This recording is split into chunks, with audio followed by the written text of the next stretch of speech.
අද මේ මාධ්‍ය හමුවට සහභාගී වෙන්නේ තෙලෙන් බැදෙන ජනතාවට විදුලි පුටුවටත් ඉන්දවන ආණ්ඩුවේ ගසා කන භූමිකාව හෙළිකිරීම සහ මේ හෙළිකිරීම තුලින් ජන උද්ඝෝෂණ ඇති කර ඒ වැඩි කිරීම වහම නවත්තන්න කියන බලපෑම රටට හෙළි කරන්න. දැන් මේ වෙන විට 28 වෙනිදා පෙබරවාරි 28 වෙනිදා තමයි අපි කවුරුත් දන්නේ ඉරානයට ඇමරිකාව ඊශ්‍රායලය ගැහුවා කියලා.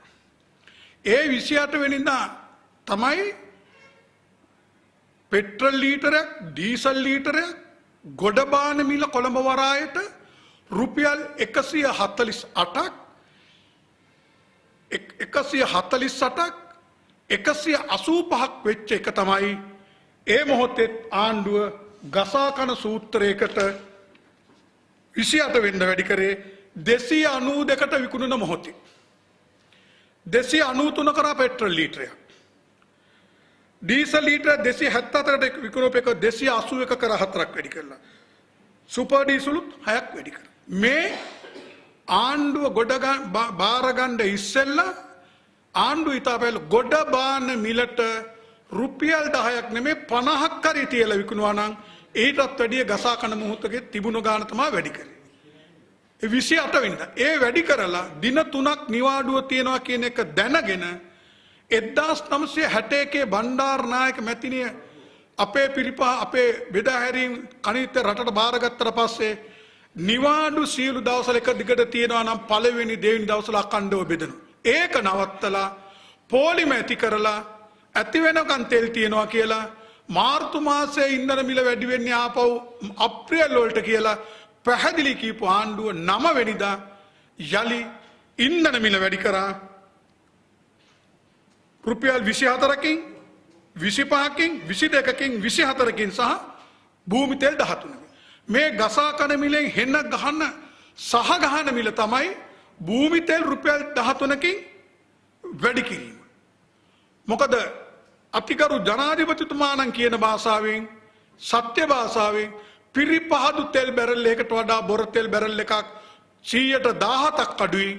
ඒ වගේම පිරිපහදු කරපු බැරල් එකක් ගොඩබාන මිල සිට පිරුම්හල දක්වා යන බදු තියෙනවා. ඒ කිසිදු බදුත් නැතුව තමයි පිරිපහදුට බොර තෙල් බැරක්. ඒ මොන මිට ඩොලර් 67ට අරන් තිබුණු බොර තෙල් බැරල් එකකින් රටේ අවශ්‍යතාවයෙන් දෙගුණයක් භූමි තෙල් හදලා උපරිම මිල උනේ නිෂ්පාදන සමස්ත වීදමත් එක්ක 125 වෙච්ච එක තමයි 182 කරලා 195ට වැඩි කරේ. ඉතා පැහැදිලිවකින් ඒ මොහොත වෙන විටත් තිබුණේ පරණ තොග 92 ඩීසල් සුපර් ඩීසල් 95 සීලුතේ පරණ තොග තමයි මේ ගසා කන මිලට වැඩි කරේ. ඒකෙන් 9 වෙනිදා මම හෙලි කරා මෙට්‍රික් ටන් 7000 6000 ගණන් පිරුම්හල් වලට යවුවා කියලා. හෙලි කරේ 10 වෙනිදා 20 වෙනිදා ඉඳලා අන්න පිරුම්හල් වලින් අලුත් මිල අය කරනවා. දාපු ඇනවුම් වලින් ඒගොල්ලෝ ගසා කන සූත්‍රයට එළියට යවලා නමින් කියන ආනන්ද පාලට හෙලි කිරීම මත දැන් ඒක පාඩුයි කියලා ඒව අය කරගන්න මොහොත. දැන් ඉන්නන පිරුම්හලුත් ඉන්නන මිල ඉන්නන ඇනුම් කිරීමේ නොකිරීමේ තැනකට තල්ලු වීගෙන යනවා. ඒ තල්ලු වෙන්නේ අද ඉන්නන බෙදා හරින ඉන්ධන රත වලින් අපේ පිරිපහත් අපේ සංස්ථාවෙනුත් ඒ වගේම IOC RM පාක් සයින්පෙක් වලින් බෙදා හරින්නේ පෞද්ගලික අංශය තමයි 188ක්. මේ වන විට 125ක්වත් පෞද්ගලික ඉන්ධන රත ඉන්ධන බෙදන්න ගබඩා ගන්න යන්නේ නැහැ. මේ මොහොතේ කොළොන්නාවේද මුතුරාජවැලද ඒ වගේම නිව් ටර්මිනල්ද IOC මේ කොතනද යනක. මොකද RM පාක් සයින්පෙක් වලට බෙදන්නේ අපේ තැන් වලින්. 125ක් ඉන්ධන රත ඇවිල්ලා නැහැ. ඇවිල්ලා තියෙන්නේ ෂෙඩ් හිමියන්ට තියෙන කලෙක්ෂන් බවුසර් ටික විතරයි. හැබැයි මේක ආණ්ඩුවට ඉන්ධන මිල මාසයක් තුල 3 පාරක් වැඩි කරලා ඉන්ධන ටික බෙදන්නේ නැති තෙල් සංස්ථාව. පරණ තෙල් තොග වැඩි කරපු තෙල් සංස්ථාව. පිරිපහදුව වහන්න භූමිකා හදපු තෙල් සංස්ථාව ඒගොල්ලන්ට නම් දැන් ඉබ්බ දියට දැම්ම යන්නේ නැහැ. මොකද මේ මොහොතේ ඊයේ වෙන විට පිරුම්හල් 150කට 200කට අතර ගන්නට ඉන්ධන යන්නේ නැහැ. බෙදන්නේ නැහැ. මේ මොහොතේ තෙල් සංස්ථාව බෙදන්නේ ආර්යපාක් සයිනොපෙක් කියන සමාගම් ගෙනාපු ඉන්ධන. මොකද පෙරේද රෑ තමයි ආවේ 28 වෙනිදාන් පස්සේ 19 පෙබරවාරි 19 වෙනිදාන් පස්සේ පළවෙනි ඩීසල් නැව තෙල් සංස්ථාවට ආවේ ඊයේ පෙරේද මැදමර තාමත් ගොඩ බානවා. පැරණිතක තිබුණේ. එතකොට ආර්යපාක් තා සයිනොපෙක් තමයි ඉන්ධන තොග ගෙනාවේ. ඒගොල්ලන්ගේ පිරුම් හල්ලට ඉන්ධන යන්නේ නැහැ. ඒයි තෙල් සංස්ථාවේ තෙල් ටික අරන් බෙදනවා. බෙදලා අසීමිත ලාභයයි බ්‍රෝකර් තෙල් සංස්ථා බ්‍රෝකර් ගාස්තු ගන්නවා. ආර්යපාක් සයිනොපෙක් ගෙනාපු තෙල් වලින් තෙල් පිරුම් හල තෙල් නැති මොහොතක තමයි මේ වැඩ වර්ධනයට සංස්ථාව කැමති. මේ වැඩ වර්ධනය ඇති උනේ ඇයි දිගට යන්නේ? පැහැදිලිව අපි පිරුම් ඉන්ධන පෞසර රටත් එක්ක ගිවිසුම් තියෙනවා වැඩි වෙනකොට ගෙවන ප්‍රතිශතයක්. මේ පාලකයා ආවදා ඉඳලා පාලකයා කියන්නේ ආණ්ඩුව පුනරුද්ධ ආපු දා ඉඳලා බලශක්තියට කනකොකා හැදෙවුවා. තෙල් සංස්ථාවේ කිසිම දෙයක් හොයා බැලුවේ නැහැ. මොකද ගජමිතුරු සේවනයේ නිසා දූෂිත පුජ්‍යලයක් ඇමති කරලා දූෂිත පුජ්‍යලයන්ව සභාපති කරලා අධ්‍යක්ෂ කරලා විධායක අධ්‍යක්ෂ කරලා තියෙන තෙල් සංස්ථා කිසිම දෙයක් ආණ්ඩුව හොයන්නේ නැති හින්දා තමයි මේ ඉන්ධන රට එන්නේ නැත්තේ. ඒ වගේම පිරුම් අලිමියෝ ඉදිරියේදී මේ ඔවුන්ගෙන් අසීමිත අසාධාරණ මුදල් අය කිරීම මත අනිවාර්යෙන් දැන් මතුවෙමින් පවතිනවා ඉන්ධන ඇනුම් නොකිරීමේ තත්ත්වයකට. මේ ආණ්ඩුව ආපුදා ඉල්ල ගැව්වේ දේශීය ව්‍යාපාරිකයන් පිරුම් හල්වල කොමිෂන් එක අඩු කරා. ඔවුන්ගේ බද්ද වැඩි කරා. ඒ තියෙනකොට තමයි මේ වෙන්නේ. හැබැයි එළවනවා කියලා ආපු IOC එකව ආර්යපාක්ව සයිනොපෙක්ට ලාංකික ජනතාව ගසා කණ්ඩ ඇරලා ඒ ගසා කෑම කොච්චර උඩට එනවද කියනවා නම් විදුලි බිලනුත් ගසා කන තැනට තල්ලු කරලා තියෙනවා. අර්බුද මැද අර්බුද තියෙනකොට තමයි ආණ්ඩුව අර්බුද ඇති කරලා තියෙන්නේ. මේ මොහොතේ අරාබිකරේ අර්බුදේ නෙමෙයි අපිට ආවේ ආණ්ඩුවේ නොසලකිලිමත් අකාර්යස්න අත්නෝමතික උජ්ජත් මරිමෝඩ පාලනය තුලයි මේ බැටකන්නේ. අන්න ඒක හින්දායි අපි මේ කරුණු හෙලි කරන්නේ. එයයි කියන්නේ සීළු දිනාට එළියටමයි. ඊළඟ වැදගත් දේ අද 27 29 31 විදුලි පුටුවට ආණ්ඩුවේ දූෂිත සූත්‍ර නිසා ඔබව තල්ලු කරන දිනේ ඇවිල්ලා තියෙනවා. මේ ඇමති කියනවා සභානායක කියනවා විදුලි බිල වැඩි කරන්නේ ආණ්ඩුව නෙමේ මහජන උපෙතා කොමිසම. කලින් ආණ්ඩුවල වැරදි නිසා විදුලි බිල වැඩි කරන්න වෙනවා.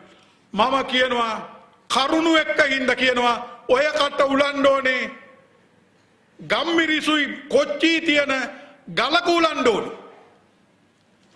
විදුලි බිල වැඩි වෙන්නේ මේ ආණ්ඩුවේ දේශද්‍රෝහී ක්‍රියාව හින්දා. ආණ්ඩුව ගන්න ඉස්සෙල්ලා සාම්පූර් බලාගාර ඉදි කරන්න දුන්නේ නැහැ. ආණ්ඩුව ගන්න ඉස්සෙල්ලා විදුලි බලාගාර පිපරෙව්වා. හොඳට මතක තියාගන්න. ඉත පැහැදිලිව. ආණ්ඩුව අරගෙන පෙබරවාරි 9 වෙනිදා 2025 පළවත්ත හැලිවඳුර පන්නවයක් කියලා රටේ විදුලි කප්පාදුවක් රටට වුණා. ඒ උනේ ආණ්ඩුව අරගෙන කරුණු එක්ක කියන්නේ ඕන විවාදයකට එන්න. ආණ්ඩුව අරගෙන සූර්ය වලින් තිබුණ මෙගාවට් 300 ග්‍රිප් එකට එකතු කරන එක නැවැත්තුවා. බැටරි බෑකප් ඇති කරනවා කිව්වා. පළවත්තේ බැටරි බෑක් එක යථාවත් නොකර ඒකට සපයන්නේ නැතුව වෙනම ඇති කරනවා කියලා ඒක නැවැත්තුවා. ඊළඟට මෙගාවට් 150 රුපියල් 17.62ට ඒකකයක් මිල වෙන සීලු දේ අනුමත කරලා සීලු මුදල් ගෙවලා තියෙන එක ඇමතිවරයා නවත්තලා තියෙනවා. මොකද මේ විදුලි සමාගම් ගිහිල්ලා හාපුවම මෙගාවට් 10ට අඩු සමාගම් තමයි ඒවට තමයි මෙගාවට් 152කට අනුමැතිය දෙන්න තිබුණේ. සීලු අනුමැතිය අරන් සීලු මුදල් ගෙවලා. මොකක්ද ඇමති කියලා දුන්නේ? නෑ මම අස්සන් ගහනකම් ඕක වෙන්නේ නෑ.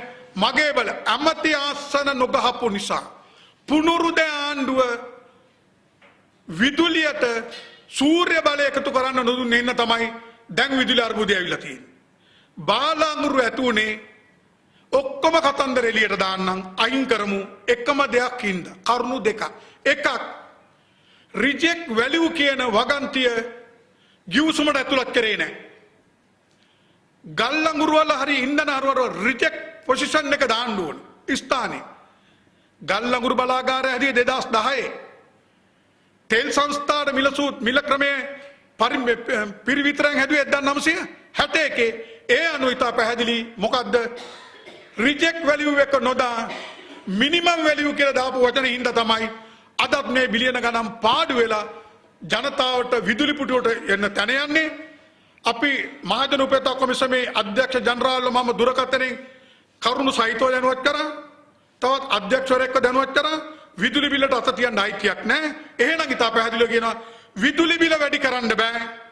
අද ඉඳලා විපක්ෂය තුළ සිවිලි සියලු සංවිධාන මම දැක්ක සමහර දේශපාලන පක්ෂ ඇමරිකන් ඊස්රායල් ආක්‍රමණයට එරෙහිව නැගී සිටින අපි කියනවා ඒක පෙන්වමින් ජනතාව ගසා කරන පුනරුදාණ්ඩුවේ තෙල් විදුලි ගසා කාමට එරෙහිව අර පක්ෂ මේ පක්ෂ දිහා බලන්නේ නැතුව සියලු පක්ෂ සංවිධාන එකතු වෙලා පාරට එන්න ඕනේ.